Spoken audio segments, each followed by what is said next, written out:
আজকে শুক্রবার দুপুরবেলা একটু মাংস ভুনা করছিলাম। মাংস ভুনাটা এতই মজা হয়েছিল, তো ভাবলাম আপনাদের সাথে শেয়ার করি।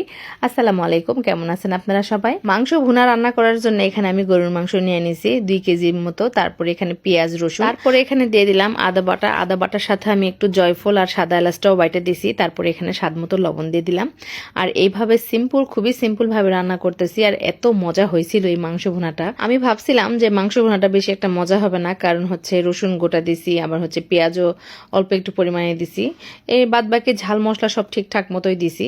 আসলে একটু কালাভুনা করার ইচ্ছা ছিল, তো কালাভুনা করবার যে অনেক কিছু মশলা ছিল না, যেমন ধনিয়ার গুঁড়া, তারপরে অনেক কিছুই টুকটাক মশলা লাগে কালাভুনা করতে, তো সেটা আমি করতে পারিনি। তো আজকে আমি এই ভুনাটা করে নিলাম। আর গরুর গোশতটা আমার কাছে যেভাবেই রান্না করি অনেক বেশি ভালো লাগে, বিশেষ করে কুরবানির সময় কিন্তু গরুর গোশতটা যেভাবেই রান্না করেন অনেক মজা লাগে। তো যাই হোক, সম্পূর্ণ মশলা দিয়ে দেওয়ার পরে এখানে কিছু গরম মশলা আবারও দিয়ে দিলাম। আমি কিন্তু এলাচ আবার হচ্ছে আদার সাথেও বাইটে দিছিলাম। তারপরে দিয়ে দিচ্ছি হচ্ছে এখানে সরিষার তেল। সরিষার তেলটা একটু 1 কাপ পরিমাণে দিছি। সয়াবিন তেল আমার শেষ হয়ে গেছে, তো বাসায় সরিষার তেলই ছিল।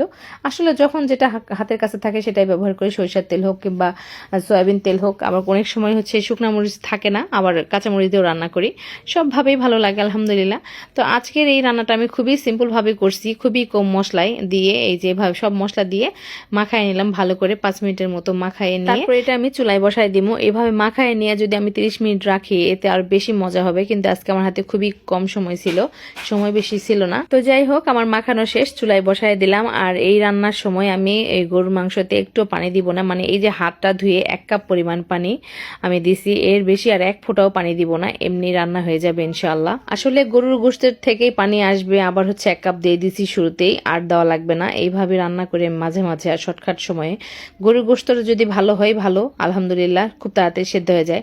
আর যদি স্যাঁচটা গরু হয় তে হয়েছে, সারাদিন 2-3 ঘন্টা জাল করলেও সেই গোশতগুলো কিন্তু সেদ্ধ হয় না।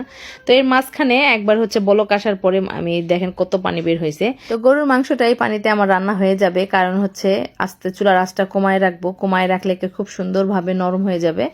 আর এইভাবে আমি মাঝে মাঝে মাংস রান্না করি, এতে আমার কাছে খুবই ভালো লাগে। অতিরিক্ত পানি দিয়ে রান্না করলে কিন্তু গোশতটা কেমন টেস্ট স্বাদ নষ্ট হয়ে যায়, ভালো লাগে না খাইতে। তো নাড়াচাড়া করে দিয়ে আমি আবার ঢাকনাতে ঢেকে নিলাম, একদম পানিটা শুকিয়ে আসা পর্যন্ত ঢেকে রাখছিলাম। তো দেখেন পানিটা কিন্তু একদম শুকিয়ে গেছে, খুব সুন্দর তেল ভেসে আসছে। এখন এটা নাড়াচাড়া করে নামাই নিবো। আর এইভাবে গোশত রান্না করলে এত মজা লাগে, পানি ছাড়া গোশত রান্না ভাবেন কেমন লাগে। এই গরুর গোশত ভুনা দিয়ে রুটি, পরোটা, গরম ভাত, পোলাও অনায়াসে খাওয়া যায়। এত মজা হয়েছে, এত মজা হয়েছে তরকারিটা। আমার ছেলের বাবা তো অনেক বেশি পছন্দ করছে, আমার কাছে অনেক ভালো লাগছে আলহামদুলিল্লাহ। তো আপনাদের কাছে কেমন লাগলো অবশ্যই কমেন্টে জানাবেন। সবাই ভালো থাকবেন। আজ এই পর্যন্তই। ভিডিওটা ভালো লাগলে শেয়ার করতে ভুলবেন না।